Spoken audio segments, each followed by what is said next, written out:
Hi, I'm Dave Mason, author of the Age of Prophecy series. This overview video covers key biblical stories from the creation of the world all the way through to the crowning of King Achav, immediately before my first book, The Lamp of Darkness, begins. While I'll rely heavily on the Jewish oral and mystical traditions throughout, these stories are part of a shared tradition. So whether you're Jewish, Christian, or Muslim, whether you consider the biblical stories factual or allegorical, I'd like to invite you to come join me on a journey into this shared heritage that has been so key in shaping our world. The first chapter of the Bible describes the simultaneous creation of man and woman. And then the second chapter describes man as being alone and then woman created from his side. So why the double story? Several answers are given, but my favorite states that man and woman were initially created back to back, as one self-sufficient, yet lonely being. God then put this being to sleep and split it in half so that man and woman could now come together face to face. Of course, we all know what happens next. The serpent persuades the woman Eve to eat the forbidden fruit. She feeds it to her husband Adam. They realize they are naked and they hide in the garden. And then God comes around asking the one crucial word, Ayeka. In English, where are you? To me, this, and not the eating of the fruit, is the critical moment of the story. The question had nothing to do with their location. They couldn't hide from God. Rather, it was an opportunity to admit their mistakes and make a rectification. Adam's response? The wife you gave me the fruit, and I ate. Eve's response? The serpent deceived me, and I ate. Displeased with their answers, God banishes them from the garden, but not before making them clothing of skin. Now, on the simple level, this clothing refers to animal hide, but our Kabbalistic tradition offers a second approach, that prior to this moment, Adam and Eve were beings of light, and they were literally given skin. In other words, this is the moment that our physical reality truly came into being. Once outside the garden, things turn from bad to worse for our young couple. Their son Cain makes an offering to God. His brother Abel thinks this is a great idea, and also makes an offering from the choicest of his flock. When Abel's offering is accepted, and Cain's is not, Cain kills his brother in a fit of jealousy. Again, God comes around, asking, where is your brother Abel?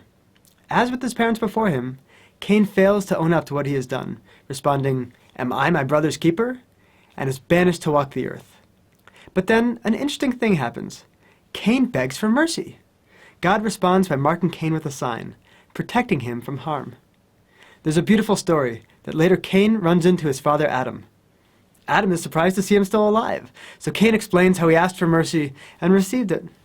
Adam's response? I didn't know you could do that. And he's so overjoyed to learn that there's mercy in the world that he begins to sing. But the theme of mercy is short-lived. The generations continue to deteriorate, and God decides to destroy the world. But then one single man finds grace in God's eyes.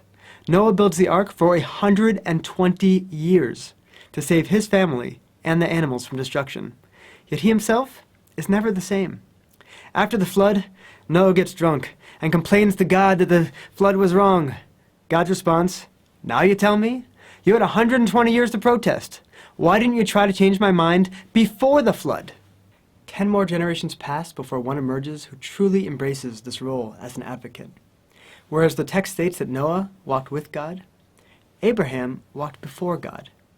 When God sought to destroy Sodom and Gomorrah, Abraham beseeched God for mercy, despite knowing the evil of the residents. There's an idea that each of us was placed into this world in order to grow, and we grow through the challenges we face and the choices we make. Kabbalistically, Abraham is associated with the trait of chesed, which connotes giving and love. And so this was the area in which God chose to test him. Abraham does not bear his son Isaac until he's 100 years old. He's told he's to receive great blessing through Isaac and his descendants. Yet Abraham is later commanded to take Isaac up to Mount Moriah and sacrifice him there. We normally look at this moment as showing the greatness of Abraham, who does not hesitate to take up his son. But I don't want to lose sight of the role of Isaac himself. While Abraham heard this command from God, Isaac heard it from his father, and yet the two of them go up together. There's even a story that Isaac asks his father to bind him, so that he won't be tempted to resist. Of course, the event is only a test, and an angel stops Abraham's hand. But even a test one passes can still leave its scars. The shock of hearing that Isaac was to be sacrificed kills his mother Sarah, and Abraham returns home to bury his deceased wife. Now Abraham is left with a problem. Though promised that the land of Israel will be given to his descendants, he himself is nomadic and owns no land. The first acquisition of the land occurs not as a place for the living, but for the dead, with Abraham's purchase of the cave of Machpelah in Hebron. And one can argue that more than our forefathers ever inherited the land of Israel, that the land inherited them. The first time the Bible mentions love, it's in the context of Abraham's love, not for Sarah, but toward his son Isaac. Isaac in turn becomes the first one described as feeling romantic love for his wife, Rebekah. The two of them conceive twins, and Rebekah has such a miserable pregnancy that she seeks out help, not from a doctor, from a prophet. The prophet tells her that she has two nations in her womb, and that power would pass from one to the other. Esau emerges first, red, hairy, and with fully formed features, and then Jacob emerges, grabbing onto his brother's heel. The two brothers are polar opposites. Jacob is described as an Ish Tam, a wholesome man who dwells in the tent, whereas Esau is the hunter, the man of the field. Yet, in his interactions with his brother, Jacob does not always come across as so wholesome. When Esau comes in from the field, hungry and demanding some of Jacob's food, Jacob agrees, on condition that Esau sell him his birthright. And later, when Isaac wishes to bless Esau, Jacob, at Rebekah's goading, fools his blind father into blessing him instead. Rebekah then tells Jacob to flee from Esau's wrath, to her brother Laban. Jacob falls in love with Laban's younger daughter, Rachel, and agrees to shepherd Laban's flock for 7 years for the right to marry her. All during those 7 years, Laban is blessed with abundance. So in order to keep Jacob from leaving his employ, he switches his daughters, tricking Jacob into marrying his older daughter, Leah, instead, and then offers to let Jacob marry Rachel as well, in exchange for another 7 years' work. Now Laban in general is depicted as a scoundrel, but he's not the one I'm really interested in. The more interesting relationship is between Jacob and Leah. When Jacob hears that the brides were switched, he accuses Leah as being a scoundrel like her father. Her response, actually, I'm just like you. You wanted to be the firstborn and used trickery to take your older brother's birthright and blessing. So now you were tricked into marrying the firstborn. And Jacob realizes that Leah is not like Laban at all, but as she said, she's just like him. 20 years, 4 wives, and 12 children later, Jacob heads back home. En route, an angel wrestles with him through the night.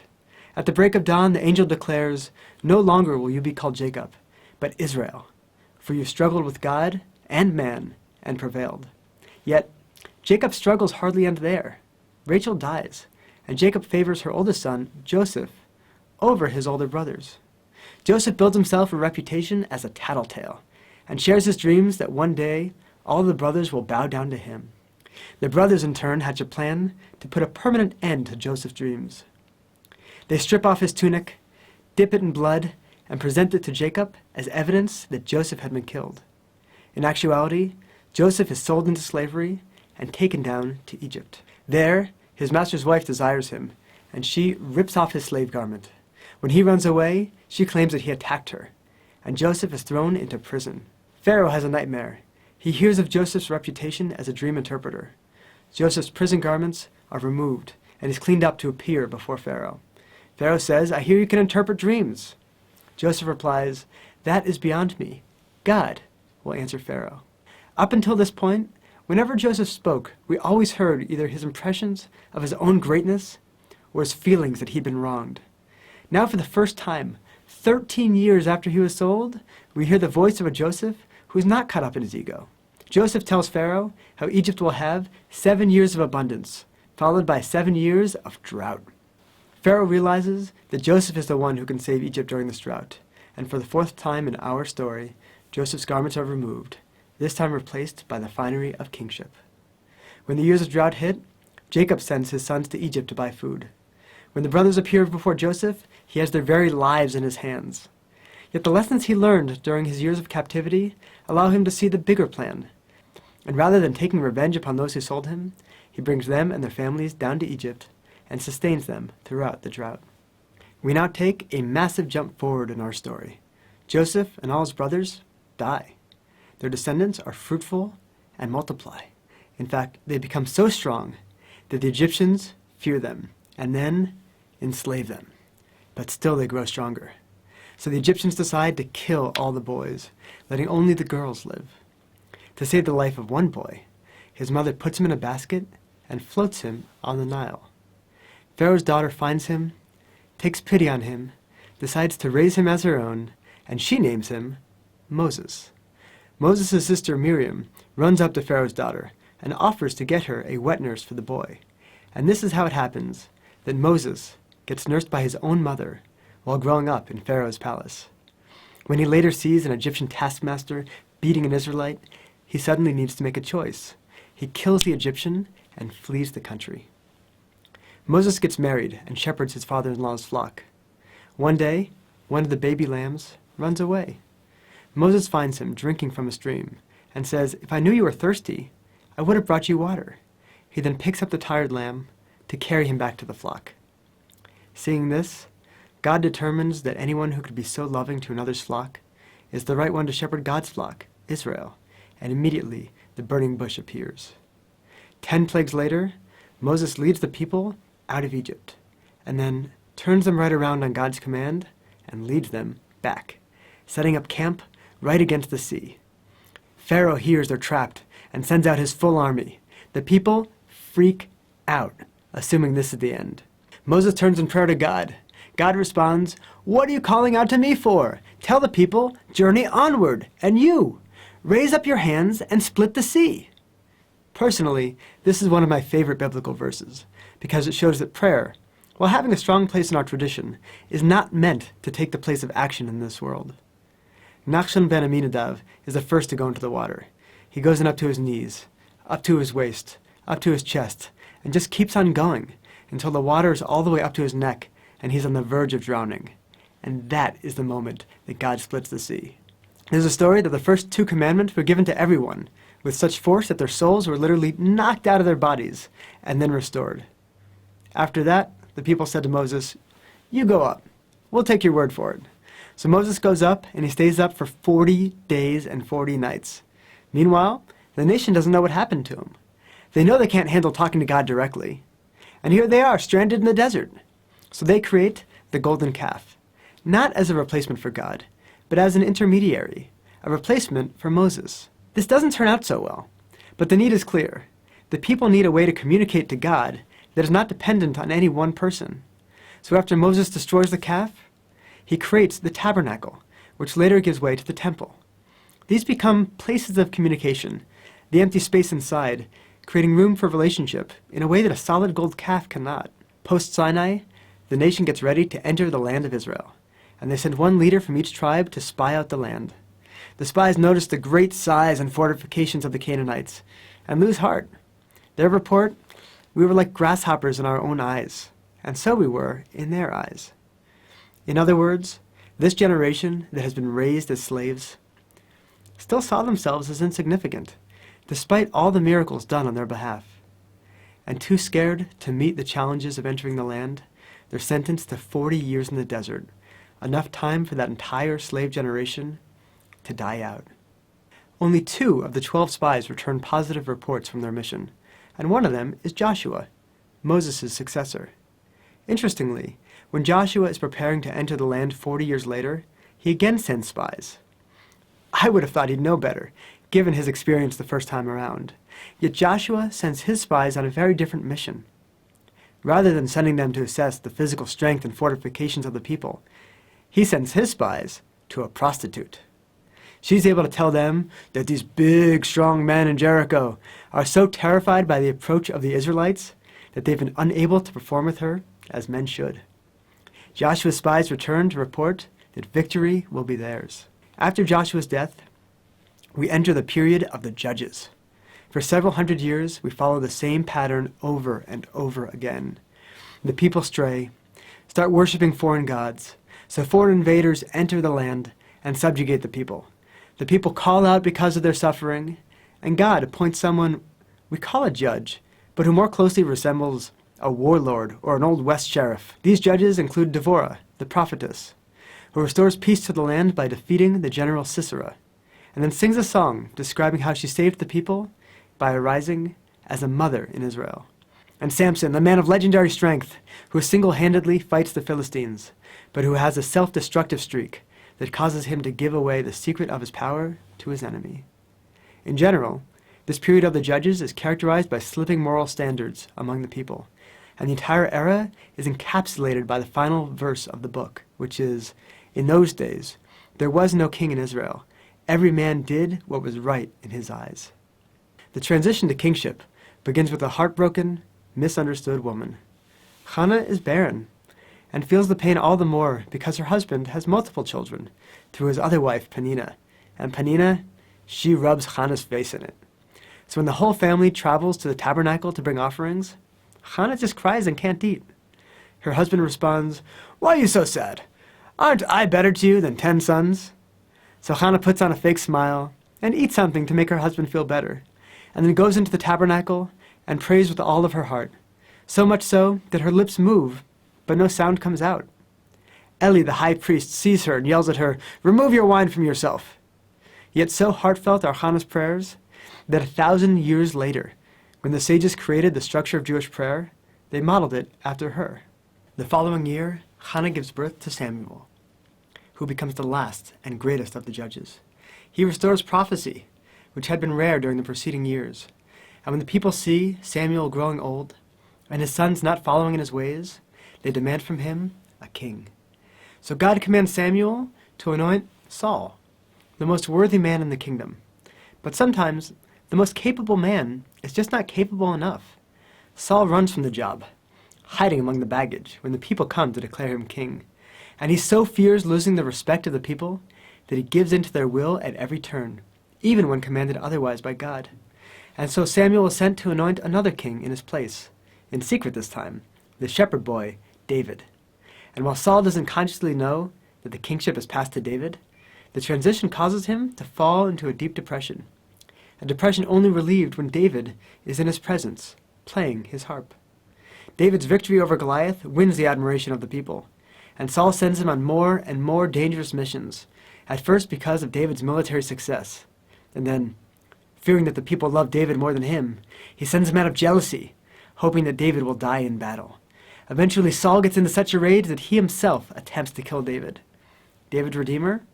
Saul's son, Jonathan, the heir to his throne. 1,000 years later, the sages highlight the relationship between David and Jonathan as epitomizing true eternal love, because it transcended all self-interest. Saul's attempts to kill him, David doesn't take Saul's life when he has the chance. The same faith that allowed David as a boy to go up against a giant allows David to conclude that if God wants him to rule, then he'll rule without having to take the life of Israel's anointed king. When Saul is eventually killed in battle, David becomes king just of his own tribe of Yehudah, and rules in Hebron, in the middle of his tribal land. 7 years later, the other 11 tribes come to David and ask him to become king of the entire nation.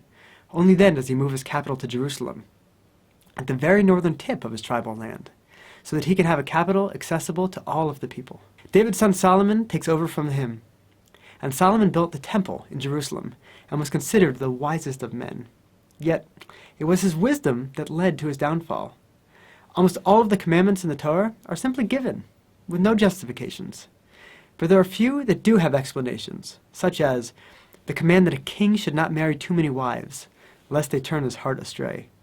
And it was these very commandments that Solomon stumbled in, because he thought his wisdom would save him. But though Solomon was a wise man, he was still a man, and his foreign wives drove him after their foreign gods, just like the Torah said they would. And so the man who constructed God's temple wound up evoking God's wrath. And though Israel hit the peak of its power under Solomon, it was decreed that his kingdom would be split. Even before his death, Yerovam was anointed by a prophet of God to become king of the 10 tribes in the new kingdom of Israel in the north, leaving Solomon's son Rehoboam to be king over the 2 remaining tribes in the south. But despite Rehoboam's kingdom being smaller and weaker, it had one thing that the northern kingdom did not: the holy temple. Yerovam feared that the people's loyalty would return to Rehoboam if he allowed them to go on the 3 annual pilgrimages to the temple in Jerusalem. There's a great story that God appeared to Yeravam and told him that if his heart remained pure, that he, David, and God would walk together in the Garden of Eden. Yeravam's response? Who would go first? Me or David? God says David. So Yeravam turns down the offer, closes the roads to Jerusalem, creates 2 golden calves, puts one in the northern end of his kingdom and one in the south, and creates a new pilgrimage festival for his kingdom. Now, at first glance, these golden calves were pure idolatry. After all, we're commanded not to make molten images. While the calves were clearly forbidden, I want to draw a distinction between the golden calf, which Yeravam presents as a representation of the one God who took the people out of Egypt, and other idols in the land, such as Baal, the storm god, and Asherah, the mother of the earth, that are clearly part of a different theology altogether. But all did not turn out well in the northern kingdom. After Yeravam's death, his son Nadav ruled for only 2 years before he and all his family were assassinated by Baasha, who usurped the throne. After Baasha's death, his son Elah also ruled for 2 years before he and his entire family were assassinated by Zimri. Zimri himself managed to rule for only 7 days before the people marched against him, with Omri at their head. And when Zimri saw that he couldn't escape, he went into the palace and burned it down upon himself. The people were then divided between Omri and his rival, Tivni, during a 7-year civil war. Omri eventually won, built a new capital city called Shomron, and was succeeded on the throne by his son Achav. And this is where our video comes to an end, and where the first book of the Age of Prophecy series, The Lamp of Darkness, begins.